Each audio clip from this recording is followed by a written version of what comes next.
नमस्कार व्यूअर्स, आप सभी का स्वागत है रेडियो द्वारका में। आज एक बार फिर हम अमोघ लीला प्रभु के साथ हैं और हमारा सवालों का सिलसिला जारी रहेगा। प्रभु जी, आपका बहुत बहुत स्वागत है।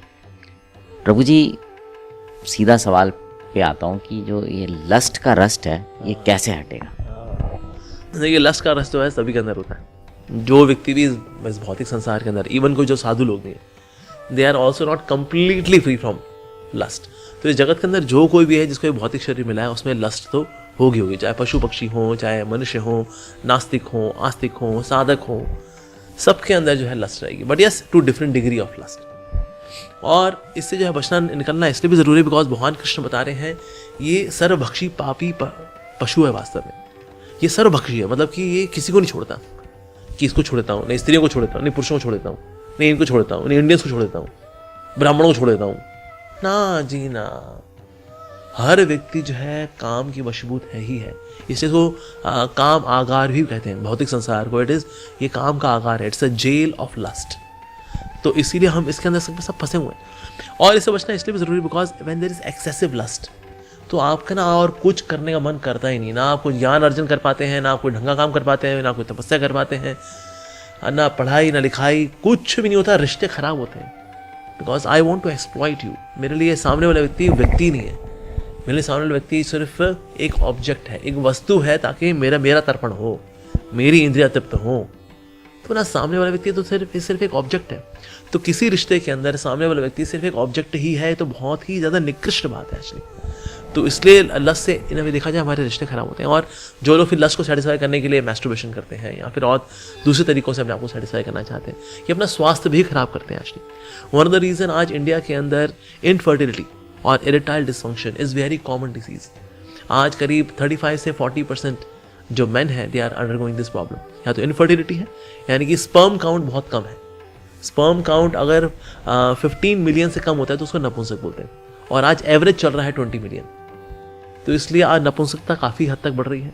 इरेक्टाइल डिसफंक्शन है जिसकी वजह से जो प्रजनन की क्रिया है वही नहीं कर पाते। तो उसका बहुत बड़ा कारण ये है कि आज लस्ट की वजह से जो बुरी आदतें हैं like masturbation and all that, उसकी वजह से एक्सेसिव हमारे शरीर की वाइटल एनर्जी को जब हम बहाएंगे तो उसकी वजह से हमारे शरीर की जो ऊर्जा है, शक्ति है, वो कमज़ोर होगी। एक अच्छा ब्रह्मचारी ही अच्छा गृहस्थ बनता है, पर आज कोई ब्रह्मचर्य को पालन करता ही नहीं।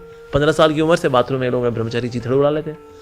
इसलिए उस लस्ट की वजह से इनका स्पिरिचुअल एक्यूमन है वीक होता है, इंटेलिजेंसियाँ वीक होती है।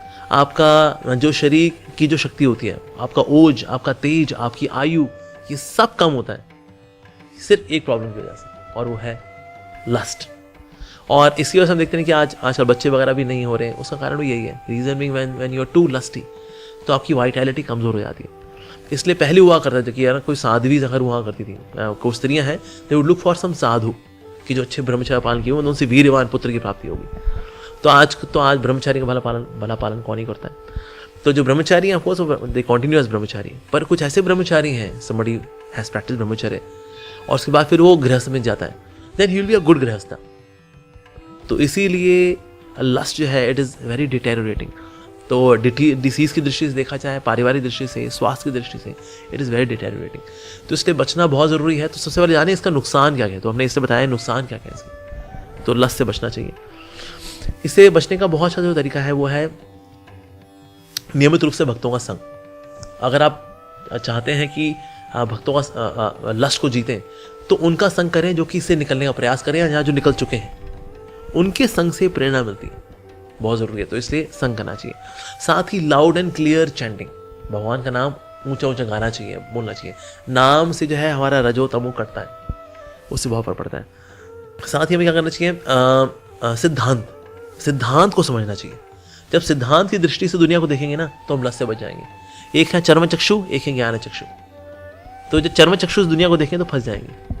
नैनों की मत मानियो रे, नैनों की मत सुनियो, नैना डस लेंगे। हाँ, तो नैना जो है बड़े खतरनाक है। तो अगर ये रूप रंग की ओर देख लेंगे वहाँ फंस जाएंगे और गए काम से।